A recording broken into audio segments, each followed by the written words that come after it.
Magandang umaga mula sa Pag-asa Weather Forecasting Center. Ito na ang ating update sa magiging tayo ng panahon sa susunod na 24 oras.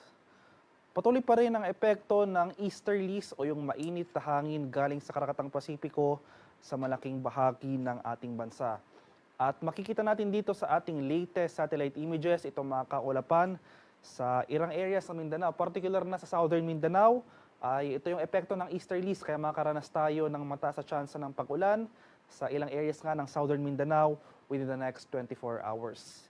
Sa nalalabing bahagi ng ating bansa, kasama na dyan ang Metro Manila, ay magpapatuloy itong generally fair weather conditions maliban na lamang sa mga tsansa ng isolated rain showers or localized thunderstorms. At sa kasalukuyan, wala pa rin tayong binabantayang low pressure area o sama ng panahon na posibleng maging bagyo na maaaring makaapekto sa ating bansa sa mga susunod na araw. At para naman sa magiging lagay ng ating panahon ngayong araw dito sa Luzon, for the next 24 hours, inaasahan pa rin natin na magpapatuloy itong mainit at maalinsangang panahon sa malaking bahagi ng Luzon.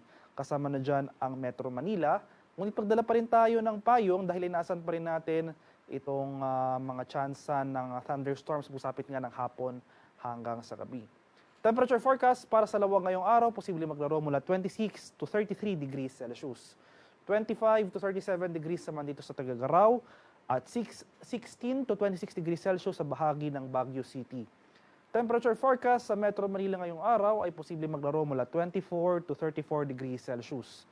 22 to 32 degrees naman dito sa Tagaytay at 25 to 32 degrees Celsius sa bahagi ng Legazpi. Sa area naman ng Palawan, Visayas at Mindanao, itong southern portion ng Mindanao, particular na sa mga regions ng Davao region, pati rin dito sa buong Socsargen, sa areas rin ng Zamboanga City at sa mga isla ng Basilan, Sulu at Tawi-Tawi, makakaranas tayo ng mataas na tsansa ng kaulapan na may mga kalat-kalat na pag-ulan, pagkulog at pagkidlat na dala ng easterlies ngayong araw. At ngayong madaling araw pa lamang, may mga pag-ulan na tayong naobserbahan sa ilang areas ng Davao Region. Inaasahan natin na later in the day, mas maraming areas ng southern Mindanao makakaranas ng mga kaulapan at mga pag-ulan. Sa nalalabing bahagi ng Mindanao, pati na rin dito sa buong Palawan at buong Visayas, generally fair weather conditions naman ang ating mararanasan ngayong araw. Magdala pa rin tayo ng payong pananggalang yan sa init ng araw ngayong tanghali hanggang sa hapon. At pananggalang rin yan sa ulan na dulot ng thunderstorms pagsapit naman ng late afternoon hanggang sa gabi.